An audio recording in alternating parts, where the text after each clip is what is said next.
Well, good morning again, everybody. Welcome to Lynn on the Line.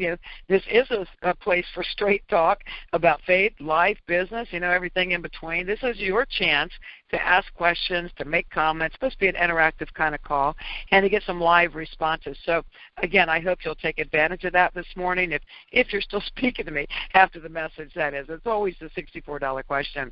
It's great to be back with you guys this week. Again, I'm calling in from beautiful Virginia. I'm right where I'm supposed to be, right? It's clear and it's sunny. It's about 45 degrees, a little cool for a spring morning here, but too cold to work outside on the front porch, but never too cold to enjoy the beauty. We're on lockdown, right?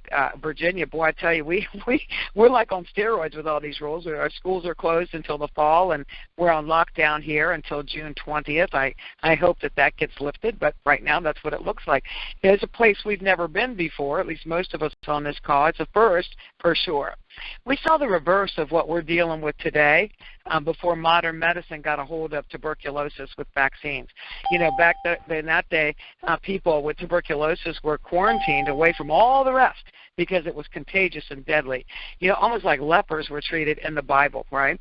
At first they were quarantined in set-aside hospital rooms. They kind of had designated areas in the hospitals. But the demands were so great that they set out to build facilities for those infected. Hundreds and hundreds of acres were donated. Some had facilities built to contain the people, while others, it was frankly the first version of the tiny house. They kind of lived in these little houses and stayed away from the rest of the world. That quarantine movement developed very quickly between 1920 and 1925. The number of beds in sanatoriums across the U.S. increased from about 4,500 to 675,000.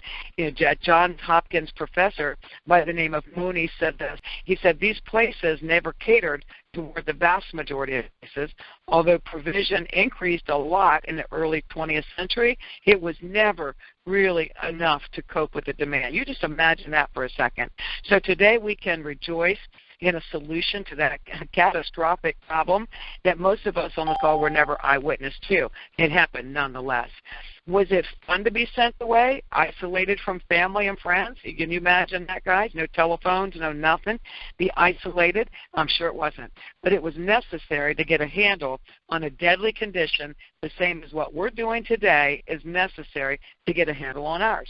I watched a documentary about this tuberculosis of sanatoriums a long time ago. I wouldn't remember the name of it. But I remember how moving it was, especially as a mother. There were people, they weren't chained away and taken like the concentration camps. For the most part, these people were so willing to go. They wanted to get away from their own people so that the problem would be limited to themselves. Imagine that. Today, what are we doing? A lot of people are out there fighting the system, right? They refuse to take caution. They're laughing at it. They're calling it a conspiracy theory. They're saying it's political. They're saying whatever. They're using lockdown as a playground. And I encourage you, for the sake of all, and to help us get past this as quickly and as painlessly as we can, to do your part. It's not going to hurt you to do your part. So, as you might be wringing your hands and freaking out about the future, just remember, the Bible says there is nothing new under the sun. And with his hand, we won't only just get through it, we will thrive through it. So if you're willing to thrive, that is. One of the greatest things coming out of this season that we're in right now, at least from where I sit, is that the church is being forced into the field. So instead of sitting in these big, beautiful buildings, with all their focus on how to get more people in the big, beautiful building, they're being more focused on getting outside the building and filling the need. I am really looking forward to, frankly, revival through this. It's a beautiful thing. So here we are. Order to stay at home. What are we going to do with this time? The Bible also says, in Ecclesiastes, kind of gives us some pointers for this, because one of the things that I struggle with, I'm working my way through. A lot has changed for me. I work from home most of the time. I'm missing a few hugs. But Ecclesiastes said there is a season for everything under the sun. There's a season to embrace, and there's a season to refrain from embracing. So even that part isn't new, folks. Being contained in our homes is challenging, for most, but we don't have to be isolated at all. And I think that's what we're seeing. If you're home, you're isolated. And yet things are so quiet out there, and that's why I think that, So the message for you today is entitled, Come out wherever you are. As I said, I work from home most of the time anyway. I'm not an introvert. I'm not a hermit, but I do work from home. I'm online a lot. I'm meeting with people online a lot. I normally see more people than I'm seeing, in real time, but I haven't missed a beat where that's concerned. In fact, I laugh, when I read people saying, oh, this is great, I'm like spring cleaning my house and I'm getting organized or whatever, as if you're self-employed, the clock stops just because you work at home, right? When and if I find to do those projects around the farm, I will let you know. But right now, I'm busier than ever. What's the difference between my business and your business? Well, part of it comes down to that glass being half empty or half full, and it always comes down to commitment. You see, when you're an entrepreneur and things come in the way, and even big things like this, you don't quit. It comes down to commitment. You're committed. I would have thought, for instance, with all the time on people's hands because they're forced to stay at home, that calls, as an example, this call, the Difference Makers call, the global call, and everything else in between would have been packed out with people. But that's not been the case, has it? Apparently, it never has come down to people actually having the time to tune in. It's come down to commitment instead. So come out wherever you are. Plenty of people in business have taken to the Internet to talk up our challenges and to be sure that they're doing their part to spread negative things. That's a bizarre side of human beings. It's like gossip on steroids. Instead of coming out to offer hope, and they're much more entertained by spreading bad stuff. For those, come out from wherever you are and do your part to mend where we are instead of just keep adding toxicity and tearing it down. Some people aren't on this call. They weren't on the Difference call this morning, maybe because they were afraid they'd miss the latest updates on Fox News. Garbage in, garbage out. What good does it serve, guys, to focus on all this free time on filling up with scary things that you can't change? You can't do a thing except to do your part. So think about it. After you've thought about come out wherever you are, think about how are you going to move forward. There's no rhyme or reason really instead of trying to plug in to see what others are doing to continue to build a business despite being on lockdown. Again, so many people would rather feed their mind and soul with negative than work harder than ever to spread the positive, to do their part to encourage another human being. You might wonder how can one be busier than ever in lockdown? Well, let me share a couple things. First of all, it's the perfect time for you to catch somebody on the phone. Hopefully they're abiding by the rules, and hopefully they're on lockdown, and they still have a telephone. So, it's a perfect time for you to be calling people. On a personal level, you could certainly just be checking in with them, asking about their needs, offering to fill them if you can, offering to pray with them, just encourage them, especially as we get to the elder. You know what, guys? A lot of people dealing with depression with this. And I feel bad. I feel almost selfish that I'm content at home and I work this way. A lot of people are not dealing with this well. Pick your phone up and check on them. There's a lot you could do there. On a business level, keep in mind that lots of people are working at home. And you know what? Lots of those people are liking what it feels like to work from home. So maybe it's time to have a conversation with them about how you work from home every day of the week and how they can too. Give them a little hope. Or maybe they're worried about money. I don't blame them, right? They need a backup plan or supplemental source. Some of them have been laid off. Their hours are cut.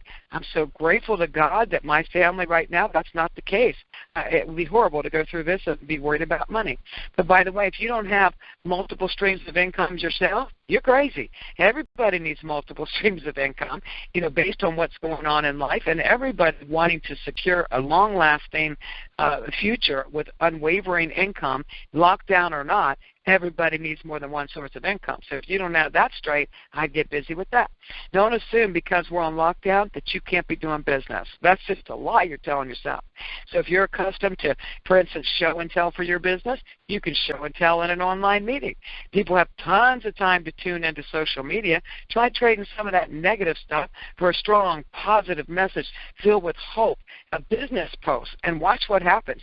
Watch how many people ask you about what you do, and then lather, rinse, and repeat. You have a choice. You have a choice in life, you have a choice for your faith, and you have a choice for your business.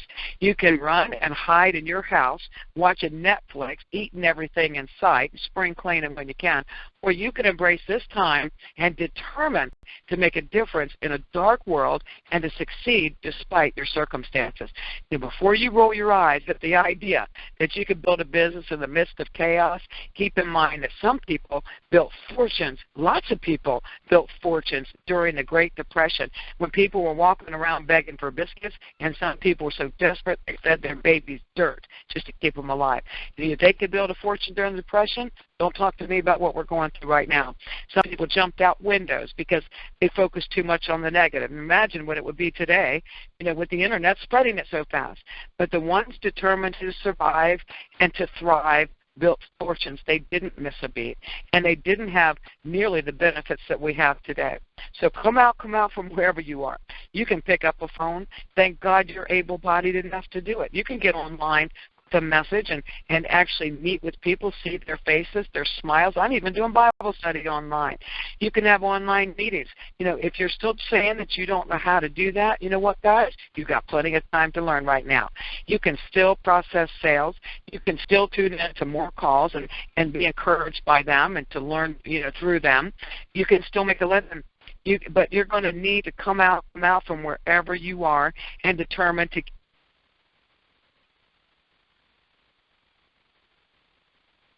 But it's not the first rodeo to learn from. So what are you going to do with all this extra time on your hands? And just so you don't have any, thing that you're lacking, are you going to focus on that business? Are you going to continue working hard like I am? Listen, let me tell you something. With all the fears and all the doubts and all the uncertainty, I want to tell you that God has all things in the palm of his hand. He has not gone off to take a nap. Nothing slipped by him. He's not ignoring us. He knows everything that's going on. And he doesn't need you fretting and spreading bad things to turn things around. We need to get positive.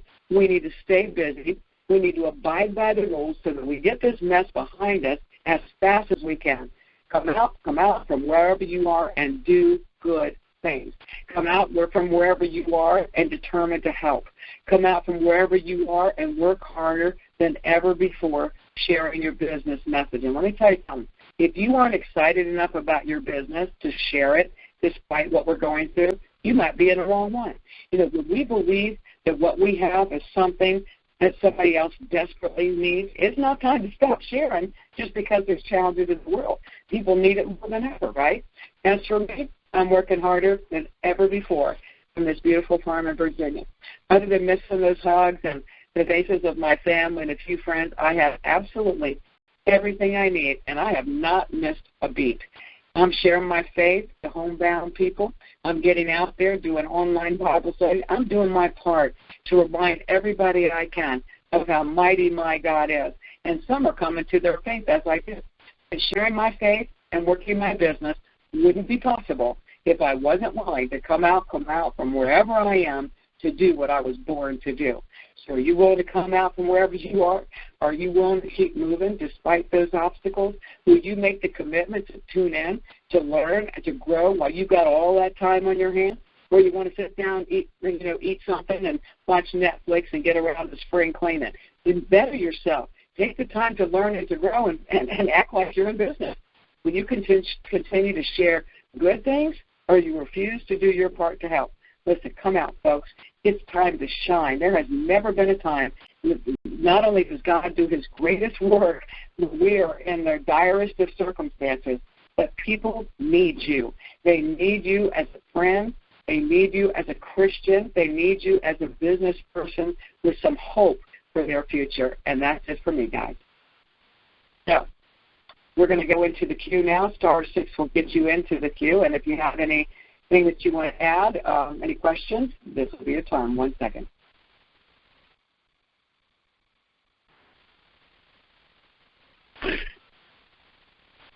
Okay, guys, we are in Q&A now.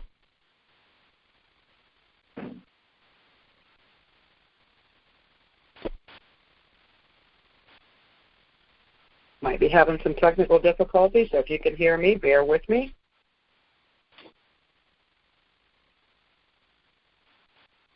You guys are still with me? Bear with me here. We're having some glitches. That's not unusual these days. These systems are so loaded up with people working from home, it's not even funny.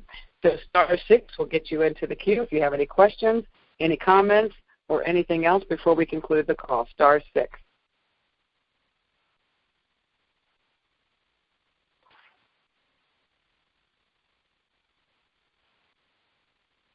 Okay, I see Michael Johnson in the queue. Hold on one second, my friend. You should be good to go. Michael Johnson, are you with me? I am, Lynn. Okay. Thank you. You are always an inspiration, and you always know just exactly the right things to say. And I know it's a God thing, but you're always there, and you're always right on, and you really make us have to really think about it. But you're right. If now is the time to really look at our businesses, look at ourselves. What can we contribute to what's going on here? How can we make things better for someone else? And if we take our minds off ourselves and off whatever we think is going on, and just grab on to the other, we're going to be doing what God wants us to do, and we're going to be right there, and He's going to be there to protect us and direct us as to what we should do and how we should do it. And if we listen to that voice, and we do that, everything's going to prosper, because there's good that's going to come out of this. Every bad thing always has a good side. Every dark cloud's got a silver lining someplace. Whenever there's a door that closes, a window opens. That all of that is true and has always been true. And so thank you very much for the inspiration today and everything that you bring to us. Well, you're welcome. Thank you for sharing that. Sure, sometimes, we don't see the full dimension. We don't see what God's doing. We just look at our circumstances, and sometimes we try and hide, and sometimes we celebrate, and everything in between. But we can't see what God sees. His thoughts aren't our thoughts. His ways aren't our ways, and we don't have the capacity to look at eternity the way He does. So all that ever really matters is how we face whatever it is we face. That's really all that ever matters. So many people out there speculating, where's it coming from? Where's it going? Whatever it is, and as nicely as I can say, with all the negative, shut up, okay? Do you want to talk to yourself inside your house and put toxicity into your own soul? Go for it. But don't go out there into the world. And it's time to encourage them, not to feed that fear. So thank you for that, Mike. You're the only one in the queue right now. So, or 16.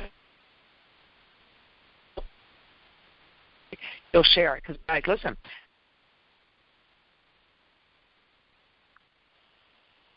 You're fading in and out in this one. Okay, hold on one second. Thank you. Why would anything not be packed out at such a time as this? Why? Where is everybody? Well, they've gone into their foxhole, and they're hiding, and they're afraid, and we can do something to make that different. That's what we need to do. So it looks like you're going to be it, Michael. I guess we have some sound issues. If you guys can still hear me, rest assured the systems are overloaded with all those people now working at home, so it's time for you to get on the phone and call them and encourage them. You guys have a blessed day. I'll see you next time. Bye-bye.